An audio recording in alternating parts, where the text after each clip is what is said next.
Good morning students.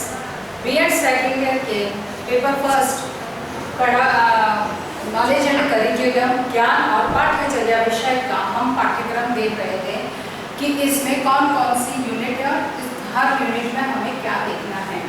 तो अब तक हम लोग 3.5 यूनिट्स देख चुके हैं, ठीक है ना। तो पहली यूनिट जो थी आपकी वो थी ज्ञान मीमांसा, ज्ञान और संज्ञान।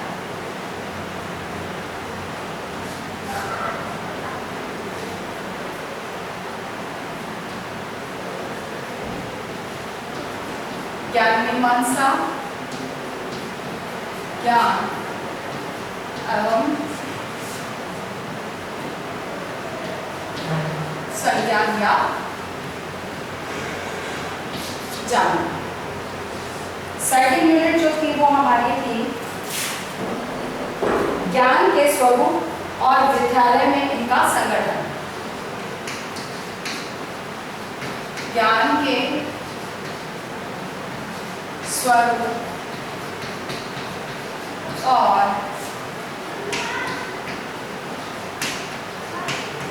विद्यालय में इनका संगठन। तीसरी यूनिट जो थी हमारी वो थी शैक्षिक विचारक और बाल केंद्रित शिक्षा। शैक्षिक विचारक और बाल केंद्रित शिक्षा। ये 3 यूनिट हम कंप्लीट देख चुके थे। हम कल देख रहे थे 4th यूनिट जिसके 2 पॉइंट्स हम देख चुके थे। 4th यूनिट कौन सी थी हमारी?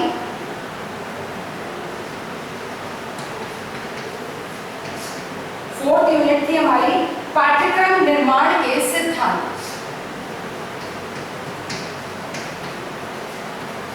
पाठ्यक्रम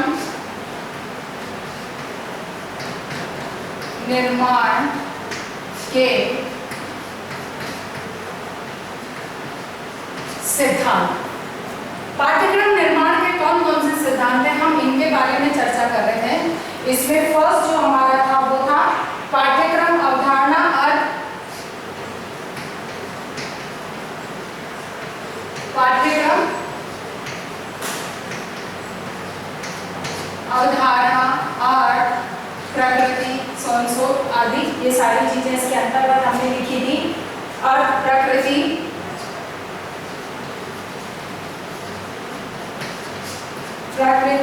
आवश्यकता, विशेषताएं,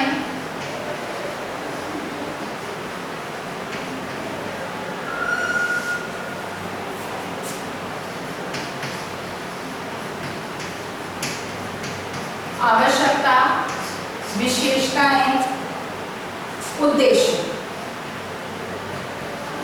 ये हमारा फर्स्ट चैप्टर था जिसको हम समझ चुके थे।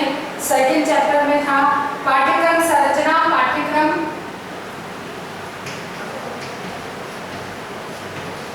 पाठ्यक्रम संरचना,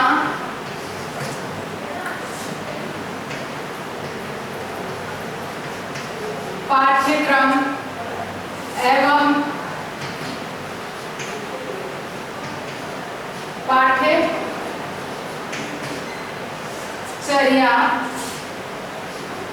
में अंतर। यहाँ तक हम देख चुके थे कि पाठ्यक्रम की अवधारणा सबसे पहले जो हमारे इसका सिद्धांत का जो चैप्टर था वो था पाठ्यक्रम की अवधारणा, क्योंकि पाठ्यक्रम निर्माण के जो सिद्धांतों की बात कर रहे हैं तो हमें पहले उसका बेसिक समझना होगा कि पाठ्यक्रम कहते किसे हैं। तो यहाँ पे पाठ्यक्रम की अवधारणा को स्पष्ट किया गया है कि क्या अवधारणा क्या है, उसके बारे में क्या विचार है, उसका अर्थ क्या है, उसकी प्रकृति क्या है, उसकी आवश्यकता क्या है, उसकी विशेषता और उद्देश्य क्या होते हैं, क्योंकि इनके बिना पाठ्यक्रम के एक निश्चित स्वरूप का निर्माण नहीं किया जा सकता। उसके बाद में जो एक अमूमन कंफ्यूजन होता है वो उसको क्लियर करने के लिए पाठ्यक्रम संरचना यानी कि उसकी संरचना कैसी होती है, पाठ्यक्रम क्या होता है और पाठ्यचर्या, इन तीनों में अंतर क्या है, इसको हमें यहाँ समझना है। उसके बाद थर्ड जो यूनिट आपकी आती है, थर्ड चैप्टर जो आपका आता है, वो आता है पाठ्यक्रम के निर्धारक।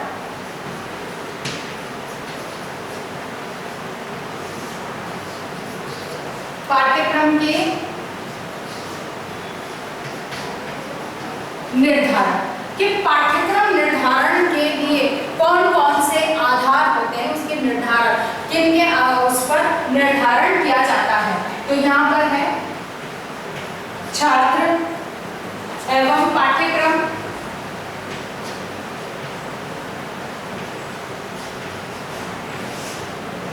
क्योंकि छात्रों के आधार पर ही पाठ्यक्रम का निर्धारण किया जा सकता है, क्योंकि पढ़ना छात्र को है। इसीलिए जैसे हमारी थर्ड यूनिट में था बाल केंद्रित शिक्षा, जब हम बाल केंद्रित शिक्षा की बात करते हैं तो निश्चित है कि पाठ्यक्रम छात्रों के ऊपर केंद्रित होना चाहिए, छात्र के आधार पर पाठ्यक्रम का निर्माण, कि छात्र क्या पढ़ सकता है, उनमें क्या योग्यताएं होती हैं, उनमें क्या क्षमताएं होती हैं, उसके आधार पर यह तय किया जा सकता है कि पाठ्यक्रम का निर्माण छात्रों के आधार पर कैसा होना चाहिए, यानी कि छात्रों को ध्यान में रखते हुए इसका निर्धारण होता है। उसके बाद में इसमें क्या क्या पक्ष सम्मिलित होते हैं, आर्थिक,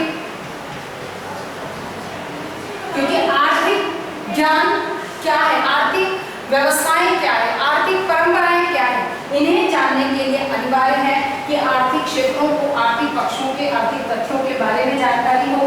आर्थिक भिन्नताएं,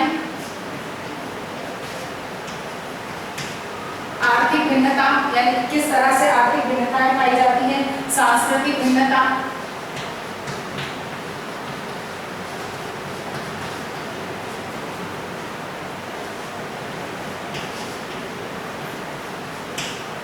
सांस्कृतिक भिन्नता, शैक्षिक, शिक्षक छात्र संबंध और आदर्श,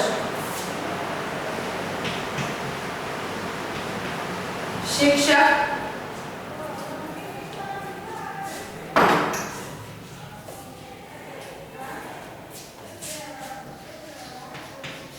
छात्र, शिक्षक छात्र संबंध, आदर्शों का समावेश, आदर्शों का समावेश, यानी कि इस यूनिट में ये जो चैप्टर है इसके अंदर पाठ्यक्रम के निर्धारक तत्व कौन कौन से हैं, इनके बारे में चर्चा करनी है। अब निर्धारक तत्वों के अंदर छात्र और पाठ्यक्रम, यानी कि छात्रों पर आधारित होना चाहिए पाठ्यक्रम, फिर उसके अंतर्गत किस तरह से पाठ्यक्रम का एक स्वरूप के बालक को किन किन तरह की जानकारियां होनी चाहिए, तो उसमें जो एक उदाहरण के रूप में यहाँ दिए गए या उनमें कुछ पक्षों को सम्मिलित किया गया कि आर्थिक भिन्नताएं किस प्रकार से होती हैं, सांस्कृतिक भिन्नताएं जो होती हैं, क्योंकि भारत विविध संस्कृतियों का राष्ट्र है, तो ये आर्थिक जो सांस्कृतिक भिन्नताएं हैं वो क्या हैं, उनके आधार पर किस तरह से शिक्षा का स्वरूप निर्धारित होता है, फिर शिक्षक और छात्र के मध्य संबंध किस प्रकार से स्थापित किए जाते हैं, और उनमें एक आदर्शों का जो आदर्श संबंध है वो किस तरह से होने चाहिए, इसके बारे में ये इन आधारों को, इनको आधार मानते हुए पाठ्यक्रम का निर्माण किया जाता है। यानी कि यहाँ ये दो चीज उदाहरण के रूप में, और भी बहुत सारी इसमें सांस्कृतिक के, सामुदायिक है आदि, लैंगिक संवेदनशीलता है आदि, बहुत सारे तत्व हैं जो इसके अंतर्गत सम्मिलित होते हैं। फिर इसका फोर्थ चैप्टर जो है इसका वो है पाठ्यक्रम निर्माण में विचार विमर्श,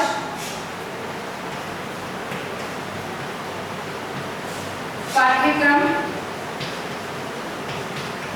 निर्माण में विचार विमर्श या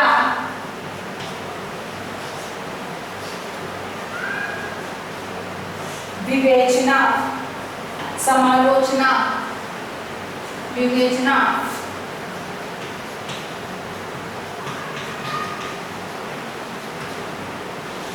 समालोचनात्मक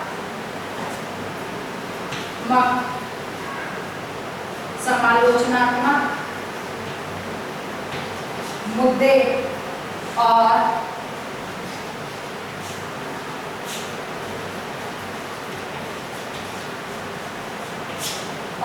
पाठ्यक्रम, यानी कि यहाँ पर पाठ्यक्रम निर्माण में जो विचार विमर्श, किन बातों पर विवेचना है, विचार विमर्श किया जाना है, क्योंकि पाठ्यक्रम निर्माण करते समय कुछ विशिष्ट मुद्दे हैं जिनका ध्यान रखना बहुत अनिवार्य है, अर्थात कि उनसे संबंधित उसकी या समालोचनात्मक पक्षों को या समालोचनात्मक विश्लेषण के आधार पर इन मुद्दों को यहाँ पर रखा जाए, जैसे कि लैंगिक संवेदनशीलता, लैंगिक भिन्नता।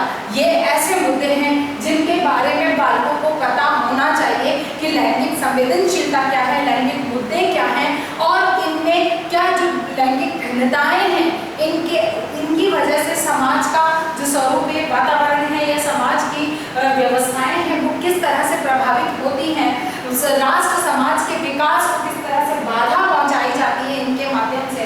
जब ये चीजें बालकों को बताई जाएगी तो जब बालक स्वयं इन मुद्दों के बीच में रहते हुए आगे विकास के पथ पर आगे बढ़ता है, चाहे व्यावसायिक क्षेत्र में हो चाहे सामाजिक क्षेत्र में हो, तो वो इन सभी मुद्दों से दूर रहता है, यानी कि उनमें समाज के विकास को सर्वोपरि मानते हुए वो उनको आगे बढ़ने का प्रयास करता है, न कि पीछे ढकेलने का। तो ये चीजें बालकों को प्रारंभ से ही सिखाई जानी चाहिए। और वो कब होगा? जब पाठ्यक्रम का स्वरूप, जब पाठ्यक्रम निर्धारित होता है उस समय इन मुद्दों को इसके अंतर्गत स्थान दिया जाए कि क्या कौन से ऐसे मुद्दे हैं जो समाज के विकास, समाज या राष्ट्र के विकास के लिए बाधक तत्व हैं और कौन से ऐसे मुद्दे हैं जो समाज या राष्ट्र के विकास के लिए प्रयत्नशील है। तो इन चीजों को, ये बहुत सारे इसके अंदर मुद्दे हैं जिनके बारे में हमें चर्चा करनी है और इनको जानना है कि ये किस तरह से पाठ्यक्रम निर्माण में अपना योगदान या पाठ्यक्रम निर्माण के आधार बन सकते हैं। इसके बाद हम देखते हैं यूनिट 5।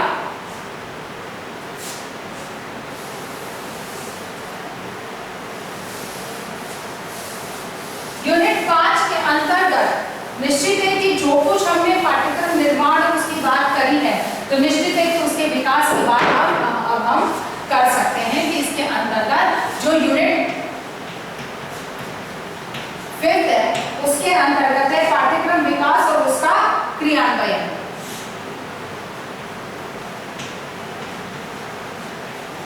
पाठ्यक्रम विकास और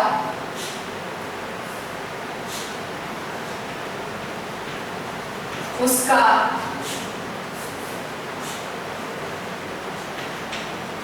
क्रियान्वयन।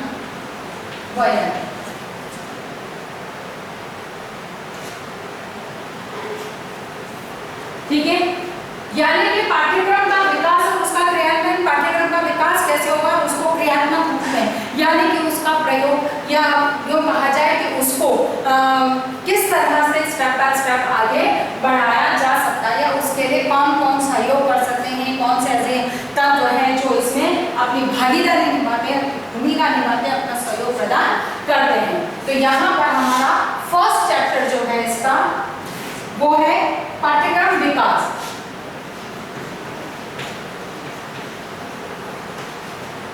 पाठ्यक्रम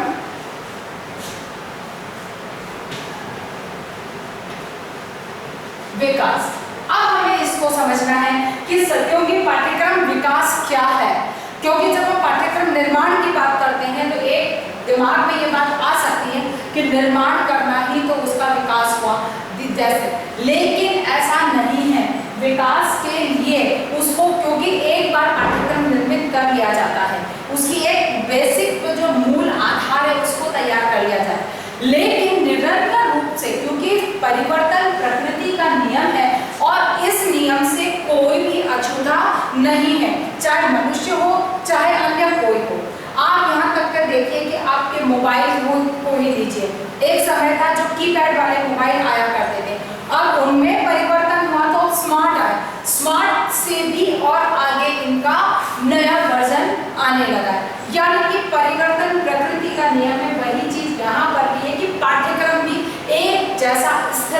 पाठ्यक्रम नहीं हो सकता है। जब जहाँ एक जैसा स्थिर अगर होता है तो वो मानकर चलिए कि जो वर्तमान में तीव्र गति से परिवर्तन हो रहे हैं वो पाठ्यक्रम उन परिवर्तनों के साथ में चलने के लिए बालक को तैयार नहीं कर सकता है। इसीलिए अनिवार्य है कि पाठ्यक्रम में भी विकासशील प्रवृत्ति होनी चाहिए। अब ये क्यों, समय समय पर किस तरह से और कैसे इसके पाठ्यक्रम का विकास किया जा सकता है, इससे संबंधित जानकारी हम इस चैप्टर के अंतर्गत देखेंगे। सेकंड जो हमारी बात आती है, सेकंड चैप्टर इसके अंदर है पाठ्यक्रम विकास के उपागम।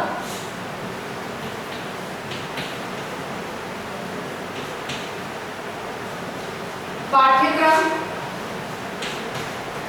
विकास के उपागम। पाठ्यक्रम विकास के उपागम यानी कि इसके कौन कौन से ऐसे स्टेप्स हैं जिनका पालन करना चाहिए, जिनको ध्यान में रखते हुए पाठ्यक्रम का निर्माण किया जाना चाहिए, यानी कि उसका विकास की विचारधारा को बढ़ाना चाहिए। थर्ड बात आती है संरचनावादी प्रतिमान। संरचनावादी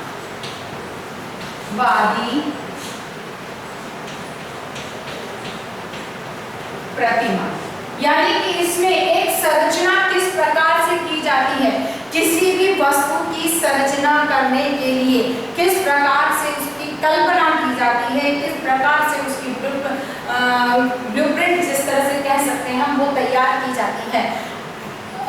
वैसे ही यहाँ पर पाठ्यक्रम विकास के लिए जो एक संरचनावादी प्रतिमान है वो किस तरह से कार्य करता है, यानी कि इसकी एक विकासात्मक कल्पना किस प्रकार से की जाती है, उसके बारे में हमको यहाँ पर अध्ययन करना है। फिर फोर्थ आपका आ जाता है इसके अंतर्गत बाहरी अभिकरण और उनकी भूमिका। बाहरी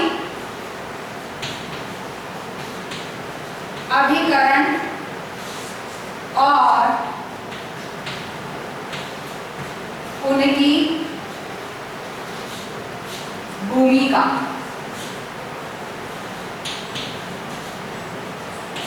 बाहरी अभिकरण और उनकी भूमिका, क्योंकि पाठ्यक्रम निर्माण के अंतर्गत विद्यालय के या बाहरी अभिकरण कौन कौन से हैं, वो किस तरह से पाठ्यक्रम निर्माण में अपनी या पाठ्यक्रम की संरचना के अंतर्गत अपनी भूमिका निभाते हैं।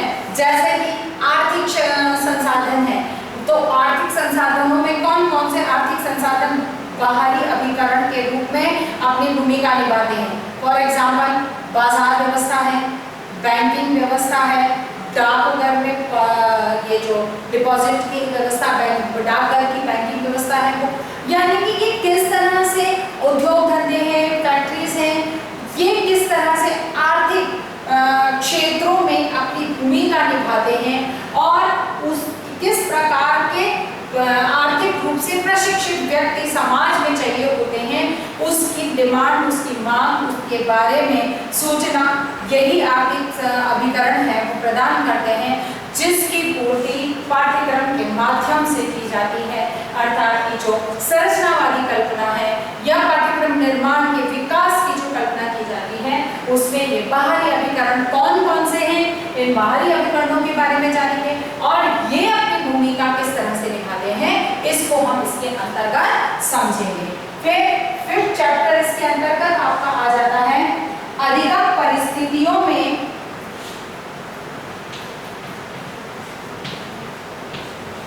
अधिगम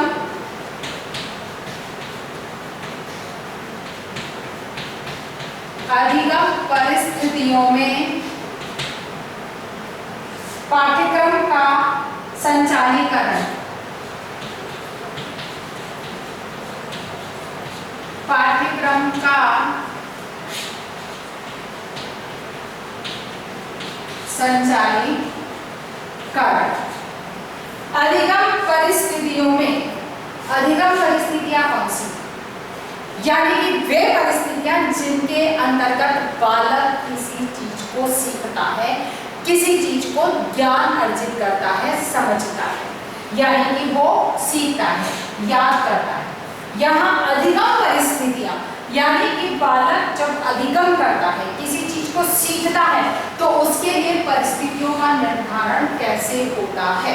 यानी कि अधिगम के लिए एक वातावरण जिसको हम कह सकते हैं, या एक उसके लिए सीखने के लिए जो परिस्थिति या वातावरण का निर्माण होता है, उसमें पाठ्यक्रम को संचालित करना, यानी कि पाठ्यक्रम का संचालन कैसे किया जाना चाहिए। यानी कि शॉर्ट में अगर इस चीज को समझे या आम बोलचाल की भाषा में समझे, तो पाठ्यक्रम का जो बालक को जब शिक्षा प्रदान की जा रही है, वो अधिगम कर रहा है, वो कक्षा में सीख रहा है, तो वो कहाँ से सीखेगा?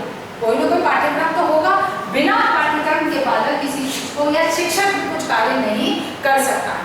यानी कि शिक्षण अधिगम प्रक्रिया का जो ये एक त्रिआयामी चार आयामी जो पक्ष है, उसके अंतर्गत पाठ्यक्रम महत्वपूर्ण भूमिका निभाता है। इसके अंतर्गत बिना पाठ्यक्रम के अधिगम प्रक्रिया संभव नहीं है।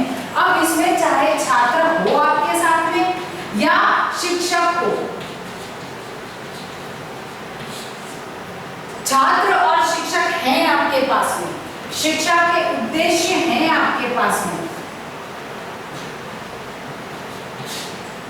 जैसे कि शिक्षण प्रक्रिया त्रिआयामी प्रक्रिया है, त्रिआयामी नहीं, चार आयामी प्रक्रिया कह सकते हैं जब हम पाठ्यक्रम की बात कर रहे हैं। तो ये एक चार आयामी प्रक्रिया है। इसमें शिक्षक, छात्र, उद्देश्य और पाठ्यक्रम, ठीक है। शिक्षण प्रक्रिया, अब इस शिक्षण प्रक्रिया को आप समझिए। अधिगम परिस्थितियां, अब अधिगम परिस्थितियों के लिए पहले शिक्षण प्रक्रिया को आपको समझना है। ये शिक्षण प्रक्रिया क्या है? ये चार आयामी प्रक्रिया है। अब इसके अंतर्गत पहला शिक्षक का होना अनिवार्य है, क्योंकि यदि छात्र है, पाठ्यक्रम है, उद्देश्य है और अगर शिक्षक अनुपस्थित है, तो बालक सेल्फ, आजकल जैसे वर्तमान में होता है कि बच्चे गूगल खोलते हैं और गूगल के आधार पर बहुत सारी इंफॉर्मेशन कलेक्ट कर लेते हैं और बहुत सारी चीजों को स्वयं सीख लेते हैं, ठीक है। लेकिन बहुत सारी ऐसी बातें होती हैं जो कि गूगल पर पढ़कर उसके वास्तविक अनुभव जो बालक को चाहिए होते हैं, या यूँ कहा जाए कि वो वास्तविक अनुभवों के आधार पर जो उदाहरणों की आवश्यकता होती है, वो उदाहरण शिक्षक ही प्रदान कर सकता है, सही उदाहरण शिक्षक, क्योंकि वो उन अनुभवों को अनुभव कर चुका होता है, उनकी अनुभूति को कर चुका होता है, तो उसी आधार पर वो छात्र को समझा पाता है। शिक्षक है, उद्देश्य है, पाठ्यक्रम नहीं है, पाठ्यक्रम है और छात्र नहीं है, तो फिर क्या चीज किसको बताई जाए? कौन है जिसको कि समझाया जाए? अर्थात यहाँ पर छात्र और शिक्षक का होना अनिवार्य। उसके बाद यहाँ पर तीसरी बात, शिक्षक है, छात्र है, पाठ्यक्रम में उद्देश्य नहीं है, तो बिना उद्देश्य कोई भी व्यक्ति कोई कार्य नहीं करता है। जब तक उद्देश्य नहीं है, अगर उद्देश्य है, जैसे कि इस कोविड-19 की महामारी के दौर में घर में रहने का उद्देश्य है, वरना आम दिनों में व्यक्ति को घर में बैठने को कहा जाए, वो घर में नहीं बैठ सकता। वो निश्चित है कि अपने व्यवसाय पर जाएगा, अपने जो अन्य सामाजिक कार्य हैं, जो अन्य सामाजिक या जो भी कार्य हैं, उनको करने के लिए वो निश्चित है कि घर से बाहर निकलेगा। लेकिन इस समय इस महामारी के दौर में घर से बाहर निकलना अपनी बीमारी को न्योता देने वाली बात है। तो ऐसे में घर में रहने का उद्देश्य है, इसीलिए हम घर में रहते हैं। सुरक्षित, अपने आप को स्वास्थ्य की दृष्टि से सुरक्षित रखने के लिए हम घर में रहते हैं, अन्यथा कोई भी घर में नहीं टिकेगा। इसका मतलब उद्देश्य के बिना कोई भी व्यक्ति कोई भी कार्य नहीं कर, अर्थात कि यहाँ उद्देश्य होगा तभी शिक्षण प्रक्रिया पूर्ण होगी। उसके बाद में चौथी बात, शिक्षक है, छात्र है, उद्देश्य है और पाठ्यक्रम नहीं है, तो फिर क्या चीज पढ़ाई जाएगी, क्या चीज समझाई जाएगी, क्या चीज दी जाएगी, बालक किसका अधिगम करेगा। इसीलिए जब हम शिक्षण अधिगम परिस्थितियों की बात करते हैं, तो उन परिस्थितियों के निर्माण में इसका होना अत्यधिक आवश्यक है। बिना पाठ्यक्रम के किसी भी प्रकार का जो हम कहते हैं कि परिस्थिति का निर्माण करना संभव नहीं होता है, नहीं परिस्थिति का निर्माण नहीं किया जा सकता है। क्यों कि बालक के सामने अगर जब तक वो परिस्थिति या वो कारण प्रस्तुत नहीं किया जाएगा, बालक से अधिगम नहीं कर पाएगा। इसीलिए आवश्यक है कि जब अधिगम परिस्थितियों की बात की जाती है तो इन अधिगम परिस्थितियों में पाठ्यक्रम का संचालन किस तरह से किया जाना चाहिए। क्यों कि ये होगा तभी बालक परिस्थिति का निर्माण होगा और बालक का अधिगम होगा। इसीलिए जब बालक अधिगम के लिए तैयार हो रहा है, अधिगम कर रहा है, तो पाठ्यक्रम का संचालन किस तरह से होना चाहिए। अब संचालन के लिए विद्यालय क्या करेगा, शिक्षक क्या करेगा, समाज के अन्य अभिकरण क्या करेंगे, छात्र स्वयं क्या करेगा, इन्हीं चीजों को हमको यहाँ पर देखना और समझना है कि ये संचालन, पाठ्यक्रम का संचालन किस तरह से किया जा सकता है। उसके बाद छठी बात जो यहाँ पर आती है, छठा चैप्टर है मूल्यांकन प्रक्रिया। क्योंकि मूल्यांकन के बिना कोई भी शिक्षण कार्य या कोई भी कार्य है उसकी सफलता का हमें पता नहीं चलता। इसलिए मूल्यांकन प्रक्रिया, मूल्यांकन प्रक्रिया, सिद्धांत,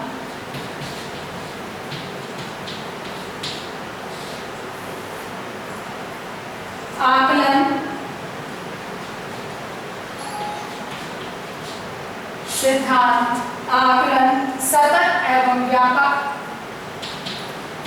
सतत एवं व्यापक, ठीक है, व्यापक मूल्यांकन।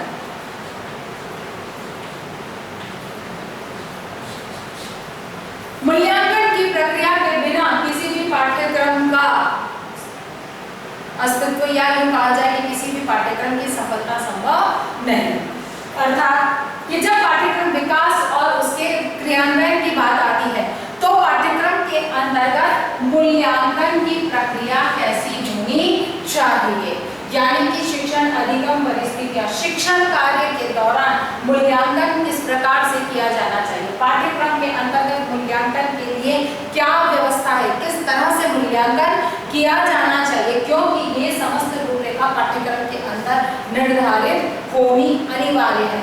क्योंकि ये पाठ्यक्रम, क्योंकि मूल्यांकन किसकी जांच करता है कि बालक ने कितना अधिगम किया है, यानी कि सीखा है, ठीक है, अधिगम किया है, कितने उद्देश्यों की प्राप्ति हुई है,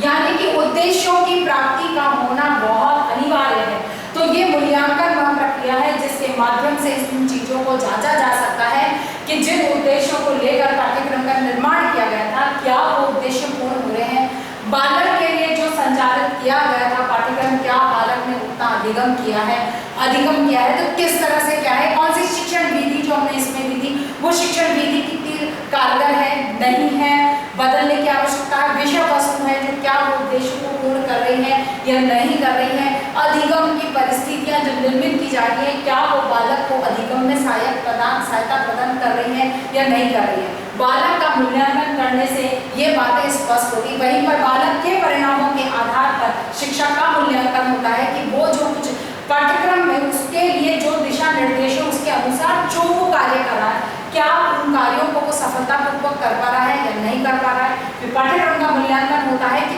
जो कुछ पाठ्यक्रम में संकलित किया गया है, सिद्धांतों का पालन किया गया, नियमों का पालन किया गया, मूल्यों का पालन किया, क्या उन सबकी पूर्ति हो रही है या नहीं हो रही। अर्थात कि मूल्यांकन की प्रक्रिया वह प्रक्रिया है जिसके आधार पर ये जांचा जाता है कि जो भी पाठ्यक्रम है उसमें शिक्षक, छात्र, विद्यालय, पाठ्यक्रम स्वयं सभी का क्या मूल्यांकन, क्या परिणाम उनको प्राप्त हो रहे हैं। तो मूल्यांकन के सिद्धांत क्या है, किन सिद्धांतों के आधार पर मूल्यांकन किया जाना चाहिए, इसको समझा जाएगा। फिर आकलन क्या है, इसको समझा जाएगा। फिर मूल्यांकन और आकलन में अंतर होता है।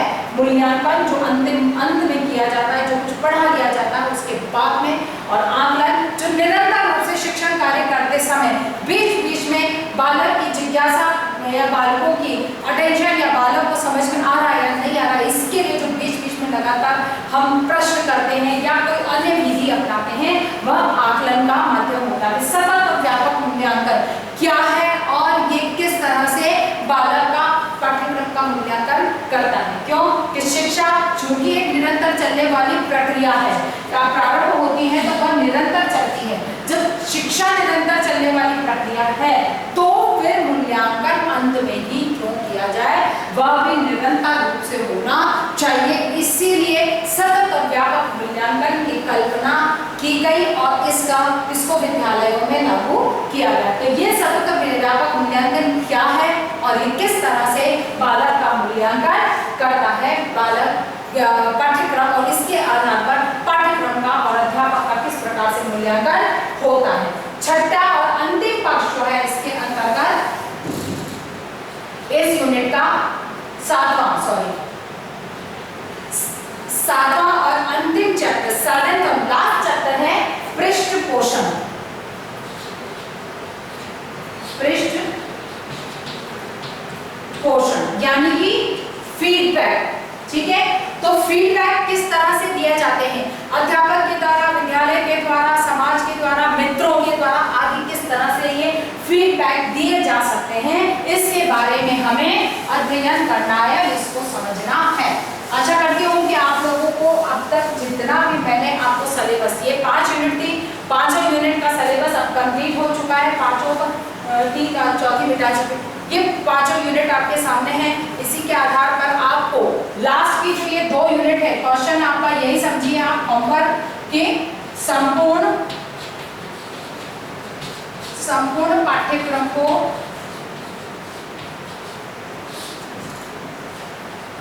अपनी उत्तर पुस्तिका में नोट कीजिए।